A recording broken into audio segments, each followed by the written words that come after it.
So over here, I am in Adobe Photoshop Elements Expert mode right here. And on the left side, if I were to go around onto the draw section and select out a layer, I can just go around and draw out a color which is selected right here.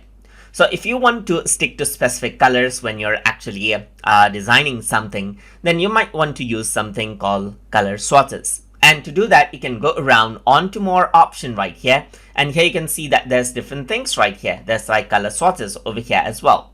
Let me just close this and go to more drop down menu right here. So this triangular icon, if you were to click on it, you can access color swatches from over here as well. So you can go around, drag out the color swatches out right here as well, and close everything else out. And this is what the color swatches is. You can go around and select out specific colors like this orange, and you got the orange right here. So right now you can see that it is transparent because the opacity for the brush is set at 45%. So let me make it 100% and it's the exact color, as you can see, just like this. So that is what you have right here. So now what you can also do is from the left side, you can choose a custom color. So if I were to double click or just click right here, then you can go around and see that there's different color shades that you can select from over here.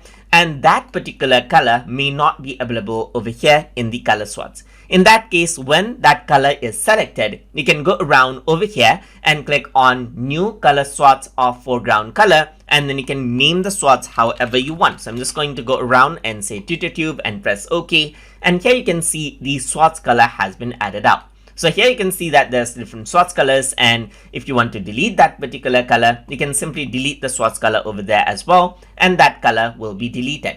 So these are the default swatch color, as you can see. You can also go around over here. Let me just say no. You can select web hues, web safe colors like web spectrum, Windows colors over here, and even Mac OS colors, as you can see, just like this.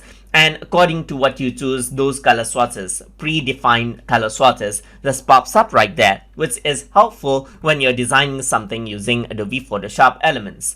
So that is how you can utilize color swatches inside of Adobe Photoshop Elements.